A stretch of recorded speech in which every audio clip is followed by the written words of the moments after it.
Good morning, beloved. Good morning, good afternoon, good evening. Whenever it is that you are watching the broadcast, hello, hello, hello, hello. It is wonderful connecting with you, wonderful saying hi, hello. How do you do? What is happening? What's going on with you? Blessings, blessings, blessings, blessings unto you. For those of you who will be live, yes, yes, yes. Let's do it. Let's do it. For those who will hashtag and replay it, I love it. I love it. I love it. Let's make it happen. For those who will be on, I don't know you on, and I might not never know you on. I can appreciate that. And then for those who will be used by Papa at some point down the road to encourage this girl, let's make it do what it do. Let's make it do what it do. All right, all right, all right. Um, all right. So today we're talking about this notion of more of your essence, not less, but more, more, more of who you are, more of who you were created to be, more of what is your core, your essence, more of living from your soul's place, just more. Shine, baby, shine. More of you. So, I have this vision of what happens to us. We're born, and as we're born, we're closest to our essence. We're more pure, right? In a sense of who we were created to be, like what um, aligned with our soul, right? I think that we're closest when we're born, and then we live life, and we hear and experience, and we interpret, and we take on stuff, and in many cases. Good morning, honey bun. Good morning. I love you back. In many cases, we get further and further away from who our true core is because we've learned after probably probably at around 3 or 4, we start learning to align with the other people in our life in order to be okay. And we do that. And we keep doing it and we keep doing it. And it's like the more that we do it and it goes against our core, we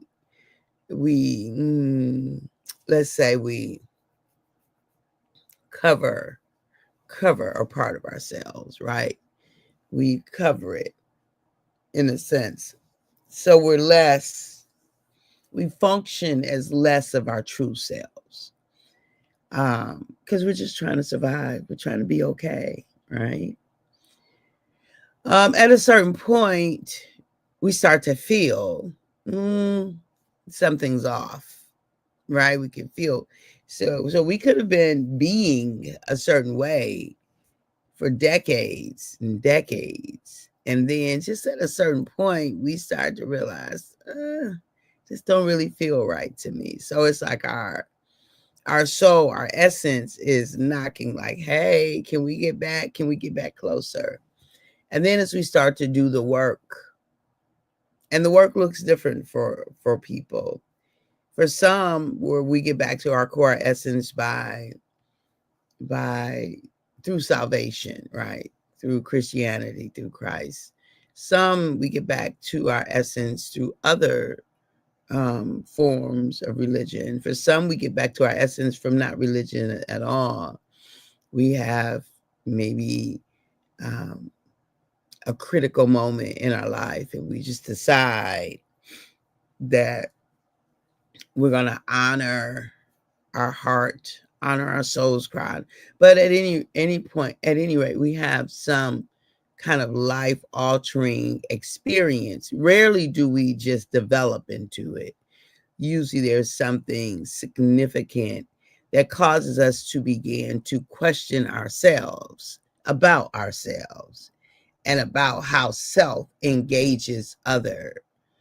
And about what it feels like to us, you know? So at any rate,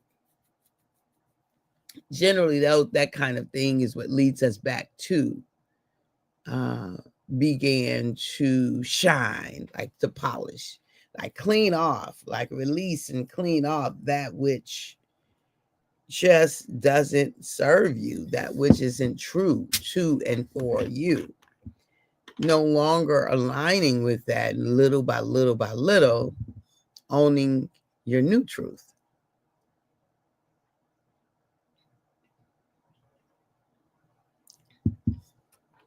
Owning your new truth,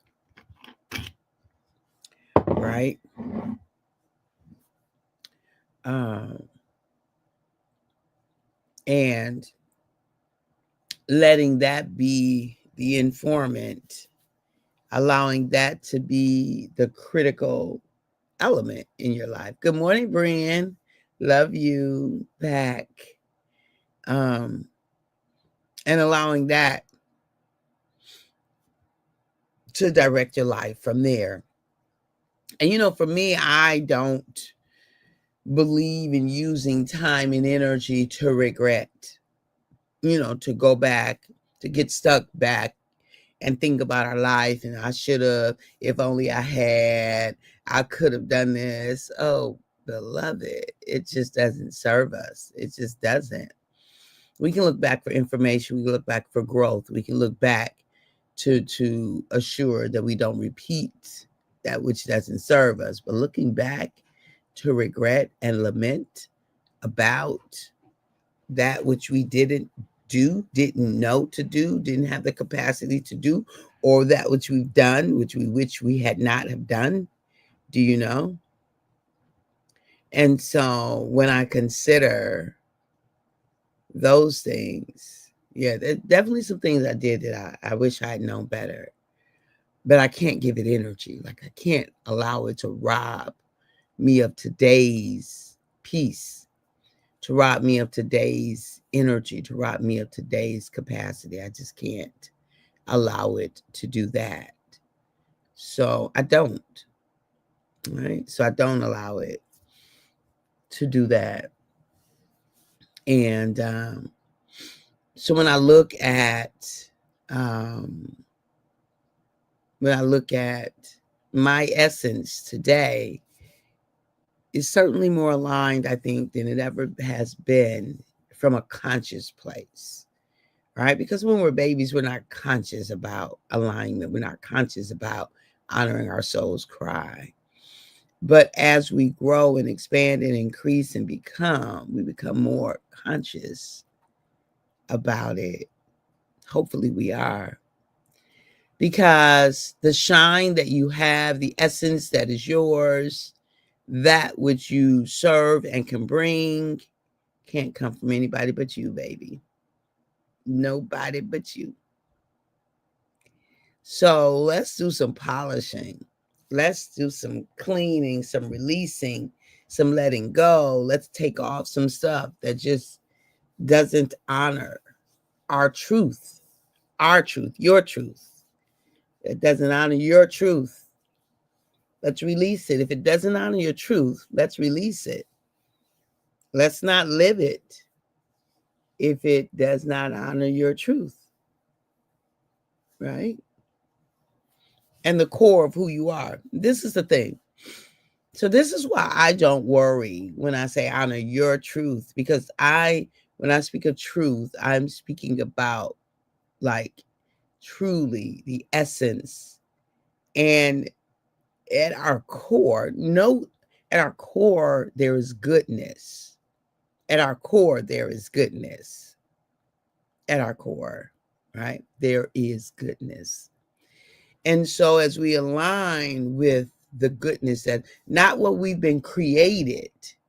I mean, not what has happened to us and who we've become as a result of living, but I mean who we were before the things happened, before we saw what we saw, we experienced what we experienced, we felt what we felt, we heard what we heard. Like the true essence of every human is goodness. Yeah. And so returning to the good, leveraging the essence, the core, the good. Yeah. So we see it. So the proof to that is watch babies, watch infants, watch toddlers. Do you see before they know um anything, like they are, if somebody cries, they cry. Um they care for, like they are loving and they want connection, need connection, and they desire to be close and all. I mean, just watch them, right? So at their core, they're good at their core until they learn not to be. So more of your essence. What's your essence, beloved? What is naturally you? What is the thing that comes to you and you don't have to contemplate it? I love that you said that. I try not to turn on the TV because I get upset about things. Then I calm down and remember the Lord I serve is great. Amen. Amen. He is great. Great, great, great, and great. Yep. And so the core, the essence, the um yeah, there is goodness, right? And then we learn not to be good. We learn not to be good. But it's why I love watching toddlers, right? Why I love watching um babies. Do you see? Because of their natural desire to show love. Do you see? You watch little kids, see little kids, and they automatically migrate to them, and they want to hug them. And don't let a little kid cry. The other little kids run into their rescue, you know, and trying to pick them up and trying to care for them. If you, unfortunately, little ones who've been left alone, you know, you might have a 4-year-old left there with their 8-month-old. That 4-year-old is going to figure out how to try to give them a bottle, how to try to feed them something, how to try to pick them up and make them okay. Right? 3 and 4-year-olds going to do that to their infants. You know, that's nobody taught them that. That's who we are. That's who we are until we're taught to not be. Do you see?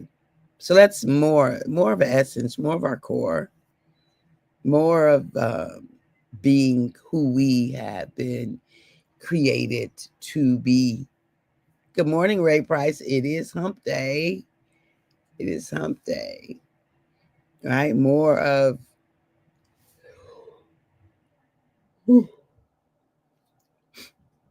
just aligning with that. So, how do we do that? How do we remove some of the gook?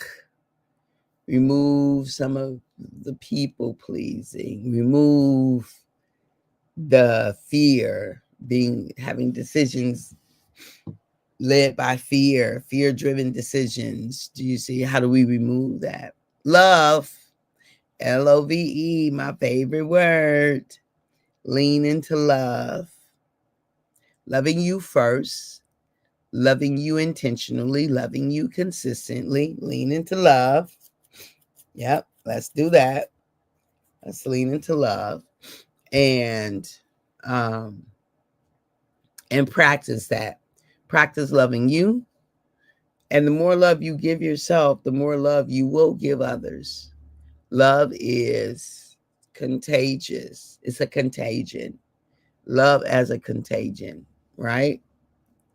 So the more that you love you, more that you give yourself love, the more you'll have to give love unto others. And that's my intention for life, is to love myself so deeply that I have an overflow, that my capacity is enriched and significant, that I have to serve others, to give others to, right? So love, love, love, and more love. It is our antidote. Love is the antidote to shrinkage. Love is the antidote to self-doubt. Love is the antidote to it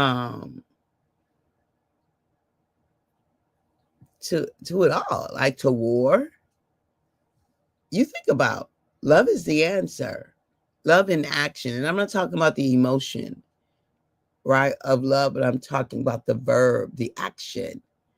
I am talking about living life for the better of yourself and for the better of the betterment of others, right? I am talking about a deep care that leads one to act on behalf of, right? I'm talking about that action of being for another and not against, of seeing and embracing those who are other than, and actually getting to a place where others are no longer others. They are us. We are them. Living from that place where we don't experience or see others. I heard a quote. I heard Maya Angelou say a quote by Terence with one R from the before Christ. I forget what the years were, but it's BC. And he said something about not being, that no human can be alien, and no human can be, I think he said alien to him or something like that. Like, I endeavor for that to be my truth. That, let's see if I can find the quote. Terence. Yes. Homo sum. I am a human being. Nothing human is alien to me. Homo sum. I am a human being and nothing human is alien to me. He was a former slave, sold to a Roman soldier who then freed him. And so I'm a man. I'm considered nothing that is human alien to me. It says, how can a man who was once enslaved by other human beings transcend his anger and come up with a quote implying forgiveness and linking the common ground between all people? Right? And so as you think about it, I am a man, I'm a woman, and nothing human can be alien to me. When we live from that place, beloved, we free ourselves up to be. You are so right. When we love, we would stop and rethink the way we respond and act towards one another. Yep. The deeper our love, the more we stop and rethink, right? The more committed we are to loving ourselves, the better it is for us all. Self-love is so far from selfishness. It's so not it at all. But what self-love is the self-love is the antidote to so much that ails our society. It is the antidote. So I invite us to deeper and broader and consistent ways of growing in love for self, for others, for God, however you refer to God, right? Because I honor all my brothers and sisters, period. All right, I love y'all. I appreciate you. I value you. I honor you. Thank you for being on with me this morning. Thank you for showing up. At the moment that Abba gave us our breath, me and you, we forfeited, we relinquished, we gave up the right to not be amazing. You and I just simply do not have the right to not be amazing because we are anyway. Have a fantastic day. Bye-bye for now.